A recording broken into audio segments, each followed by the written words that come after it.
Hi, I'm Jim Archuleta. I'm a retiree from the U.S. Forest Service Wood Innovations Program in state and private and tribal forestry. And now I'm on contract to work with the Rocky Mountain Research Station on these biochar demonstrations. I'm Darren McAvoy, a former ski instructor at Schweitzer Mountain Resort, and I'm an extension forester and extension associate professor of forestry at Utah State University. I also chair the Utah Biomass Resources Group. So the box behind us, the farthest box behind us, is essentially a batch manufacturing opportunity where you fill it, start it on fire, allow that to cook down to a certain level, add more material on top, and when you do that, you're creating a flame cap that ultimately excludes as much oxygen as possible, creating a low oxygen environment to maximize the amount of carbon that you'll create from the charcoal.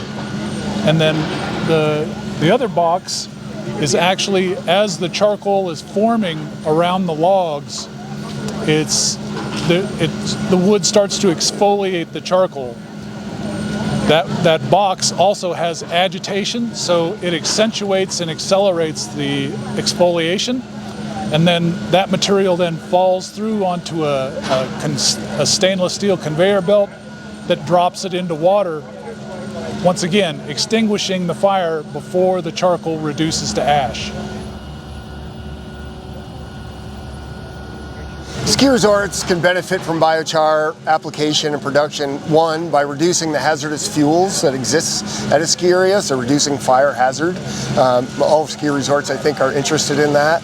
Two, by increasing the water holding capacity of the soils. Your summer vegetation is going to be more resilient. You'll probably have less invasive species on your property when you take this approach. So I'm Debbie Page Deverose. I'm a research soil scientist with the U.S. Forest Service Rocky Mountain Research Station.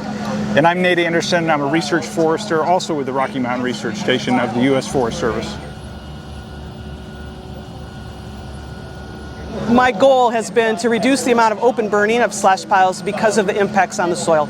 And so making biochar in ways that don't impact the soil, and then using it to rehab degraded soil, particularly for water holding capacity and nutrient retention, means that we can build resilient forests that continue to grow for a long time and are less impacted by wildfire and insects and diseases.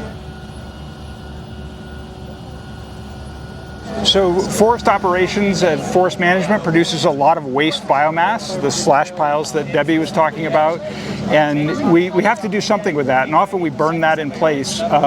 This is true on commercial timber operations, forest restoration, and it's also true of fuel treatments that we're doing forest thinnings primarily to reduce fire risk. So when we burn those piles, there's a relatively narrow window of time in the spring and the fall when we can do that. So we end up with this problem where we're accumulating this waste biomass, and this kind of approach where we're producing biochar using equipment like this or kilns, we can broaden the window of time that we can process this material, and we don't produce as much smoke. We produce very little smoke from some of these air curtain systems, and that allows us to manage this waste material that's coming from these active forest management operations. Yeah, when we burn these piles, a lot of smoke goes in the air, but a lot of carbon. So a lot of carbon dioxide, carbon monoxide, some methane, those sorts of constituents go into the air, greenhouse gas emissions, as well as the smoke, particulate matter emissions. When we do something like this, a big fraction of the carbon that's in the biomass actually goes into the biochar. So biochar might be 80, 85, 90% carbon, and that's very recalcitrant, very resistant to decay. And so when that goes into the soil to get all the soil benefits, we end up sequestering carbon, locking up carbon in the soils for a long time. You're producing new ski trails, you're maintaining some great ski trails that you already have, and that's one of these forest management activities that produces a lot of biomass. And Schweitzer has to deal with that biomass somehow, and one of the ways that it could deal with that is to produce biochar and then use the biochar for site restoration or landscaping, for your lawn. Mix the biochar in with some sand as you're aerating the grass, and that'll get it moved into the soil. Hold more moisture. You don't have to irrigate your lawn as often.